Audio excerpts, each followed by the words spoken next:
Hi dear friends, good morning to one and all. Dear friends, in the last part of the video, we have started a discussion of molar mass of polymer, and we came to know that in order to calculate and in order to express the molar mass of given polymer, there are three methods. Particularly based upon the selection of the criteria, these methods are known as the number average molar mass, which considers the number of polymer molecules rather than their size. The second method is known as the weight average molar mass, which is sensitive to the size of the molecular mass of the polymer molecules in a given sample. And the third method is sensitive, or it is based upon the viscosity measurement of given polymer solution, and that method is known as the viscosity average molar mass. Dear friends, in the last part of the video, we already discussed about the number average molar mass. Now, in this part of the video, we would like to discuss about the second method used to express the molecular mass of the given polymer, and which is known as the weight average molar mass. Actually, here the main difference between the number average molar mass and the weight average molar mass is, here we consider the weight size or weight of the polymer molecules in a given sample, and in the number average molar mass we consider the number of polymer molecules in a given sample. And that's why this weight average molar mass property depends on the size of polymer molecules or weight of each polymer molecule. And this property is like, so here that is for example light scattering, it also depends upon the size of the molecules. And for such properties, it is essential to consider the weight average molar mass rather than other properties. And whenever we are interested to derive the equation for the weight average molar mass, then to derive the weight average molar mass, what we have to do? We have to replace the number of polymer molecules indicated by means of an Ni of molar mass Mi. So we have to replace what? We have to replace this Ni, means the number of polymer molecules, in the number average molar mass formula by weight of polymer molecules in a given sample having mass. Molar mass will be Mi. So what he has to do? We have to replace this number of molecules by means of what? By means of an weight of polymer molecules, means instead of Ni we will put the Wi, and if this is the case, then definitely we will be able to get the equation for weight average molar mass. And therefore this weight average molar mass is given by this dmw bar, means weight average molar mass is given by the equation summation of I is equal to 1 to infinity Ni Mi square divided by summation of Ni Mi. Already we discussed about this, friends. This Ni divided by this is nothing but the Ni. I hope this is the xi in the sense Ni. Therefore summation of xi into Mi square divided by summation of xi into Mi. By noting this ratio, by noting this ratio here,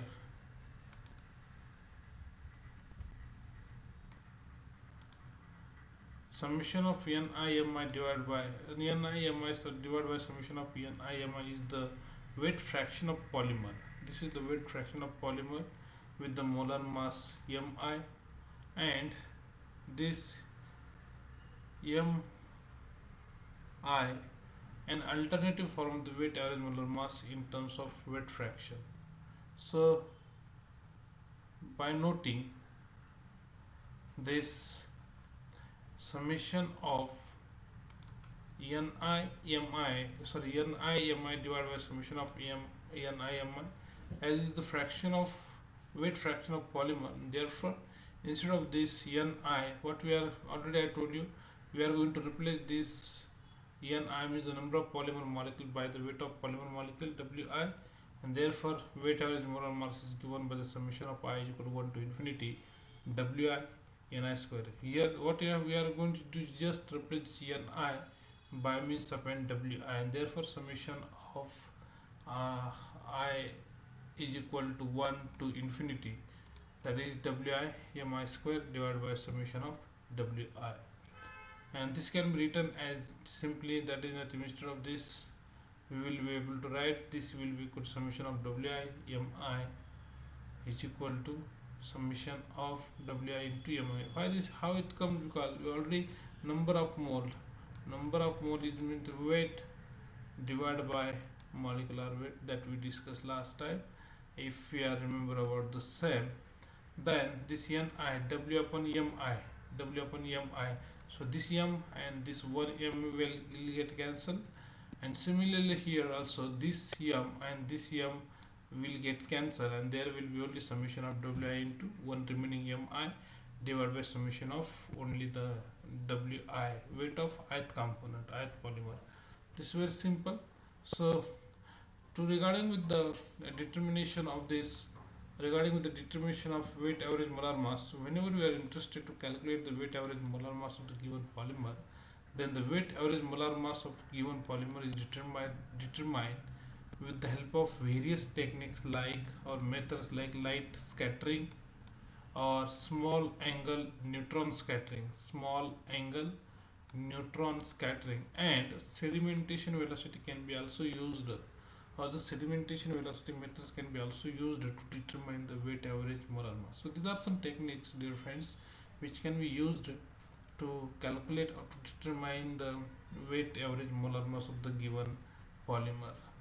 Now dear friends, after the discussion of number average molar mass and the weight average molar mass, which are used to calculate the molecular mass of the given polymer, now the third method, which is very important, and this method can be used many times practically in the laboratory also, in order to determine the molecular mass of the given polymer. And this method is based upon the measurement of viscosity of the given polymer in its solution, and that's why this method is called as the viscosity average molar mass. If you look at this, then definitely it's very simple. Whenever we are interested to calculate the viscosity average molar mass, then this viscosity average molar mass indicated by mv bar is given by the summation of NIMY raised to 1 plus alpha divided by summation of NIMI raised to 1 upon alpha. Here this alpha is a constant actually. This viscosity average molecular weight is determined by intrinsic viscosity and the Mark-Having equation. Definitely how we can calculate this viscosity average molecular weight by means of an intrinsic viscosity and the Mark-Having equation that we will discuss in the latter part. Where this alpha, this is not the A, this is actually alpha. This alpha is a constant and it depends on the polymer to the solvent pair. Means what type of the polymer used and in which solvent it is dissolved. That pair, polymer solvent pair, will decide the value of alpha, and pair used in the viscosity experiment. And generally the value of alpha is variable in between 0.5 to 1. That depends upon the nature of polymer solution, means it depends upon the polymer as well as nature of solvent also. So here regarding with this polymer, it is here generally it is also observed that if all the polymer molecules in a given polymer sample are of the same molecular size, then it is observed that the molar mass averages would be also identical. It means that if the polymer molecules in the polymer sample are of the same molecular size, then the molar mass averages would be identical. And generally this is never happen with the commercial polymers, but generally it did not happen to have the identical molar masses in commercial polymers. And this polymer scientists and the polymer technologists use this fact to calculate the one important number, whether the molecular mass averages would be identical or not, means what type of the molecules are present in the given polymer sample. And nature, on the basis of nature of this polymer scientists use this fact to calculate the number called as the polydispersity.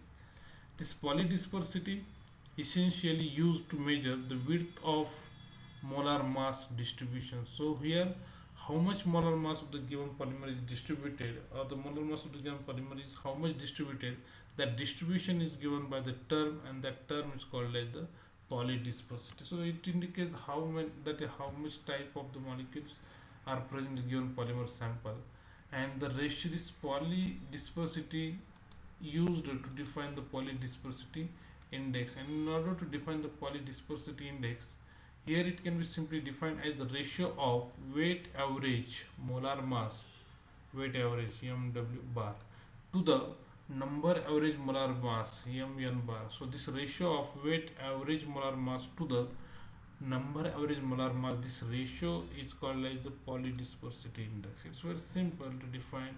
Means the ratio of this polydispersity index is the ratio of weight average molar mass to the number average molar mass. So here this is nothing but the important regarding with the definition. So this polydispersity index is the ratio of weight to number average molar mass of the given polymer.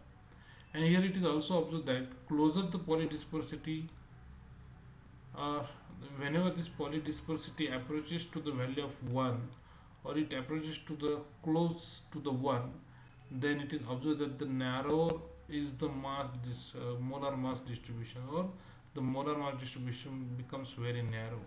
It means that whenever the polydispersity of any given polymer solution approaches to value 1, then the molar mass distribution becomes narrow. And in case it is 1, means weight average becomes equal to number average molar mass. If this is the case, then such type of the solutions are called as monodisperse, and the phenomenon is called as monodispersity, and the polymer is known as the monodisperse polymer. For example, generally the natural polymer shows the monodispersity, and that's why the natural polymers are also called as the monodisperse polymer.